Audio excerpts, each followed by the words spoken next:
உள்ளத்துள்ளபடி நேயர்களுக்கு வாழ்த்துக்கள். தமிழக பாஜகவுக்கு சங்கு ஊத தயாராகிட்டார் அண்ணாமலை. அவர் தனி கட்சி ஆரம்பித்து தன்னுடைய தில்லை காட்டுறதுக்கு முடிவு பண்ணிட்டாரு. இதை கேள்விப்பட்ட அமித்ஷா அவர்கள் அதிர்ச்சி அடைஞ்சிருக்கிறாரு. ரஜினி அவர்களோட கைகோத்து அண்ணாமலை வித்தியாசமான அரசியல் பண்ணுறதுக்கு ஒரு பிளான் போடுறாதுங்கிற ஒரு செய்தி வருது. இப்படிப்பட்ட நிலையில் திமுகவுடைய வாக்கு வங்கிகளை கபலீகரம் பண்ணுறதுக்கும் அண்ணாமலை திட்டம் போடுறாரு. இதற்கு பாஜக மிக கடுமையான எதிர்வினைகளை ஆற்ற ஆரம்பிச்சிருச்சு. இப்படி தன்னை உருவாக்கின பாஜகவுக்கே இவர் ஒரு எதிரியாக வரக்கூடிய சூழ்நிலைக்கு என்ன காரணம் அப்படிங்கிற பலதரப்பட்ட செய்திகள் அப்டேட்டாக வந்துக்கிட்டு இருக்குது. அரசியலில் யாருமே எதிர்பார்க்காத இந்த செய்திகளுடைய முடிவு என்னவாக இருக்குங்கிற தகவலை தெரிஞ்சுக்கிறதுக்கு வாங்க இப்போ நம்ம வீடியோக்குள்ளே போவோம். இந்த தேர்தலில் 2026 சட்டமன்ற தேர்தலில் தனக்கு எப்படியாவது ஒரு சீட்டை பாஜக கொடுக்கணும் எதிர்பார்த்துக்கிட்டு இருந்த அண்ணாமலைக்கு பாஜக அதுலேயும் சீட்டு கொடுக்காது அவரை உச்சபட்ச கோபத்துக்கு ஆளாக்கியிருக்கு. அந்த கோபத்தோடைய கோபத்தை வெளிப்படுத்துகிற விதமாக தான் இந்த மும்மொழி கொள்கையில் பாஜகவுக்கு எதிராக இப்போ அண்ணாமலை பேச ஆரம்பிச்சிருக்காரு.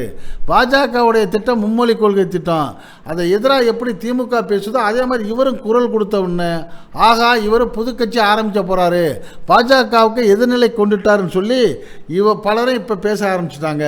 காரணம் தமிழ்நாட்டில் மாநில தலைவராக இருந்தபோது அண்ணாமலை திமுகவுக்கு ஏகப்பட்ட குடைச்சலை கொடுத்தாரு. இந்த குடைச்சலையெல்லாம் பார்த்து ரொம்ப சந்தோஷப்பட்டு மகிழ்ந்துக்கிட்டு இருந்த அந்த டெல்லி தான் என்ன பண்ணுச்சு, நீங்கள் நல்லா இப்படியே செய்யுங்க, முடிஞ்ச அளவு திராவிட கட்சிகளை இல்லாமக்கிறதுக்கான முயற்சிகளை பண்ணுங்கன்னு சொல்லி அண்ணாமலை அவர்களுக்கு ஊக்கம் கொடுத்துச்சு. அதை வச்சு தான் அவர் என்ன பண்ணார், தமிழ்நாட்டில் ஏற்கனவே தலைவர்களாக இருந்த பாஜக மாநில தலைவர்களாக இருந்த பொன் ராதாகிருஷ்ணன் அவர்கள், இல கணேசன் அவர்கள், எல் முருகன் அவர்கள், தமிழிசை சவுந்தரராஜன் அவர்கள் இவர்களெல்லாம் விட மிகச் சிறப்பான தலைவராக தமிழ்நாட்டு தலைவராக இருந்ததோட மட்டும் இல்லாமல் பட்டி தொட்டியெல்லாம் பாஜகவை கொண்டு போய் சேர்த்தாரு. கிராமங்கள் தோறும் பாஜகவுடைய தாமரை கொடி பறக்க செய்த பெருமையும் இந்த அண்ணாமலை அவர்களுக்கு தான் உண்டு. அப்படிப்பட்ட அண்ணாமலை தான் 1% 2% வாக்கு இருந்ததை கிட்டத்தட்ட இரட்டை இலக்கமாக 11-13 கொண்டு போன பெருமையும் இவருக்கு தான் சேரும். இப்படிப்பட்ட சூழ்நிலையில் இவரை பார்த்து திமுக பயந்துச்சு. எப்படி பயந்துச்சு, இவர் ஒரு இளைஞராக இருக்கிறாரு, அது மட்டும் இல்லாமல் இவர் ஒரு அரசியலில் அனுபவத்தை வளர்த்துக்கிட்டவராக இருக்கிறாரு. சுறுசுறுப்பாக ஒன்றுமில்லாமல் இருந்த பாஜகவை இரட்டை இலக்க வாக்குக்கு கொண்டு போயிட்டார். இப்படி போனால் இப்போ எப்படி 2026 தமிழக வெற்றி கழகத்தோட விஜய்க்கு எப்படி ஆதரவு கிடைச்சிச்சு, இளைஞர்கள் ஆதரவு, இது மாதிரி ஒரு ஆதரவு இவருக்கு கிடைச்சிருப்போனா அப்போவே திமுக பயப்பட்டுச்சு.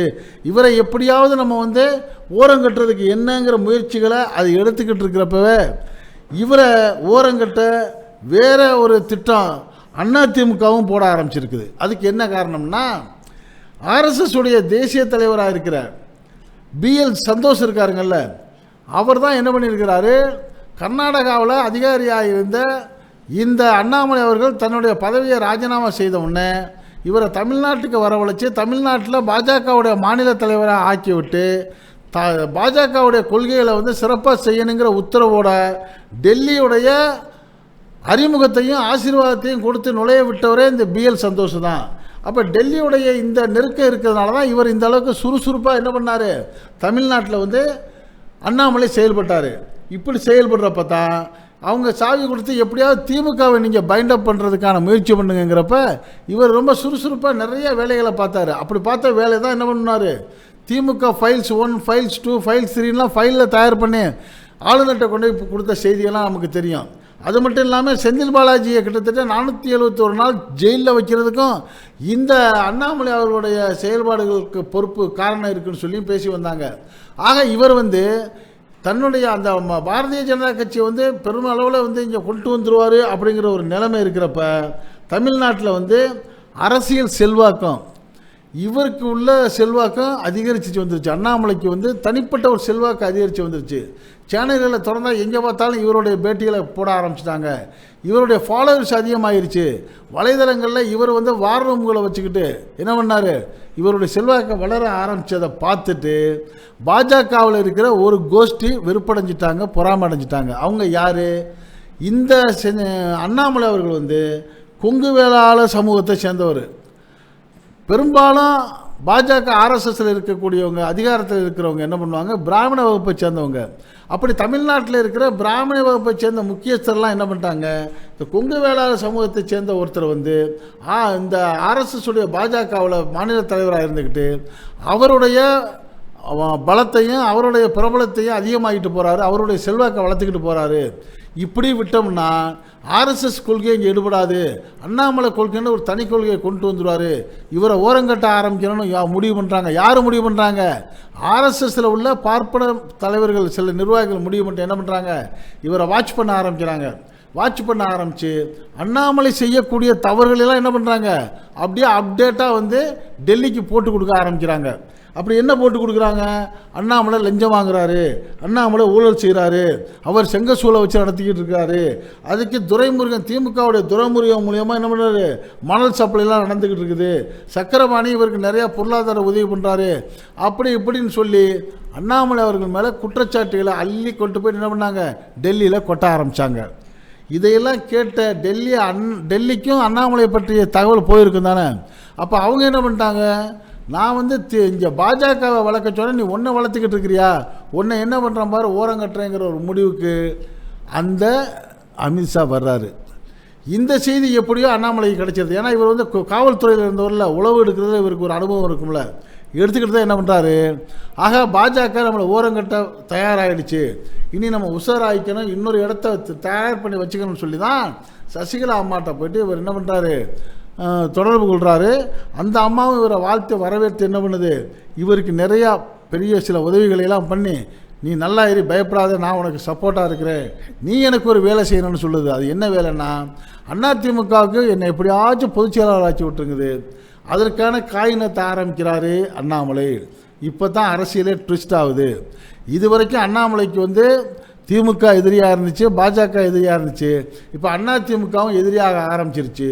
காரணம் வந்து அதிமுகவோட பொதுச் செயலாளர் எடப்பாடி பழனிசாமி அவர் என்ன பண்ணிட்டாரு, ஆகா எனக்கே ஆப்பு வைக்க வர்றியா நீ, உனக்கு நான் ஆப்பு வைக்கிறேன் பாருன்ட்டு அவர் என்ன பண்ணுறாரு, வேறு வழி இல்லை, இப்போ நம்ம பாஜகவோட கூட்டணி சேர்ந்துடணும், கூட்டணி சேர்ந்துட்டு கூட்டணி சேர்றதா இருந்தால் அண்ணாமலையுடைய தமிழ்நாடு தலைவர் பதவியை நீக்குன்னு நம்ம ஒரு செக் வைக்கணும்னு சொல்லி முடிவெடுத்து அதே மாதிரி செக் வச்சு அந்த அண்ணாமலைகிட்ட உள்ள தலைவர் பதவியை, பாஜக தலைவர் பதவியை அமித்ஷா விட்டு பிடுங்க வைக்கிறாரு. நயினா நாகேந்திரன் புதிய தலைவராக வர்றாரு. இப்படி வந்த பிறகு தான் அண்ணாமலைக்கு எந்த ஒரு முக்கியத்துவம் இல்லாமல் போயிடுது. அவரும் காத்திருக்கிறாரு, ராஜ்யசபா எம்பி கிடைக்குன்னு பார்த்தாரு, நடக்கலை. மந்திரி சபையில் மந்திரியாக்குவாங்கன்னு பார்த்தாரு, நடக்கலை. குறைஞ்சபட்சம் 2026 சட்டமன்ற தேர்தலாச்சும் ஒரு எம்எல்ஏ சீட்டு கொடுப்பாங்கன்னு பார்த்தாரு, அதுவும் பாஜக கொடுக்கலை. ஆகா பாஜக நம்மளை முழுமையாக ஓரங்கட்ட பார்க்குது. இனி நம்ம இப்படியே இருந்தால் நம்ம வந்து செல்வாக்கு இழந்துருவோம், இன்னும் சொல்ல போனால் பாதிக்கப்பட கூட வாய்ப்பு இருக்குது. நமக்குன்னு ஒரு அரசியல் அதிகாரத்தை உருவாக்கிக்கிறணும். எப்படி வைகோ, டிடிவி, சீமான் போன்றவங்கெல்லாம் தனி ஒரு அதிகாரத்தை ஏற்படுத்திக்கிட்டு தனக்குன்னு ஒரு கூட்டத்தை வச்சுருக்காங்களோ, இதை உருவாக்கணும், நம்ம ஒரு கட்சி ஆரம்பிக்கணும்னு நினச்சி தான் அவர் என்ன பண்ணியிருக்காரு, ஒரு புது கட்சி ஆரம்பிக்கிறதுக்கு அவருடைய தோழர்களோட முடிவெடுத்துட்டார். அந்த கட்சிக்கு பெயர் கூட தயார் பண்ணிட்டார். தமிழ்நாடு ஜனதா கட்சி அல்லது அகில இந்திய இந்து மக்கள் கட்சிங்கிற பேரில் கட்சியை உருவாக்குறதுக்கு முடிவு பண்ணிட்டார். கொடியுடைய தயாரிப்பில் ஈடுபட்டுக்கிட்டு இருக்காரு. சின்னமும் தேர்தல் சின்ன ஆட்டுக்குட்டி வைக்கிறதாகவும் முடிவு பண்ணியிருக்கிறாருன்னு சொல்லி இப்படி புது புது திட்டங்கள் போடக்கூடிய இந்த அண்ணாமலை அவருடைய அரசியல் வருகை வந்து பாரதிய ஜனதாவுக்கும் மிகப்பெரிய தொல்லையாக இருக்கும். அதே போல் திமுகவுடைய வாக்கு வங்கிகளையும் தன் பக்கம் இழுத்து தனக்கும் தாவேக்காவுக்கும் தான் போட்டிங்கிற அளவுக்கு அரசியலில் வர முயற்சி பண்ணுற இந்த அண்ணாமலை செய்கிறாருங்கிற மாதிரி அரசியல் நோக்கர்களுக்கு தகவல்கள் வருது. இப்படி இவர் செய்யக்கூடியதெல்லாம் நடக்குமா, இங்கே இவர் இதில் வெற்றி பெறுவாரா அல்லது வீண் முயற்சி ஆயிருமாங்கிற உங்களுடைய கருத்துக்களை உள்ளத்தில் அப்படி கமெண்ட் பாக்ஸில் கமெண்ட்ஸ் பண்ணுங்கள். இந்த செய்தி பிடிச்சிருந்தா இதுக்கு ஒரு லைக் கொடுங்க. இதே போன்ற செய்திகள் உங்களுக்கு உடனுக்குடன் வந்து சேர இதுவரை நம்ம சேனலுக்கு சப்ஸ்கிரைப் பண்ணாதவங்க சப்ஸ்கிரைப் பண்ணுங்கள், பக்கத்தில் இருக்க பெல் ஐக்கானை கிளிக் பண்ணுங்கள். அப்போ தான் நம்ம போடக்கூடிய ஒவ்வொரு வீடியோவும் நோட்டிஃபிகேஷன் காட்டும். என்றும் இணைந்திருப்போம். உங்கள் அன்பன் அஷ்ரஃப் அலி. நன்றி, வாழ்த்துக்கள்.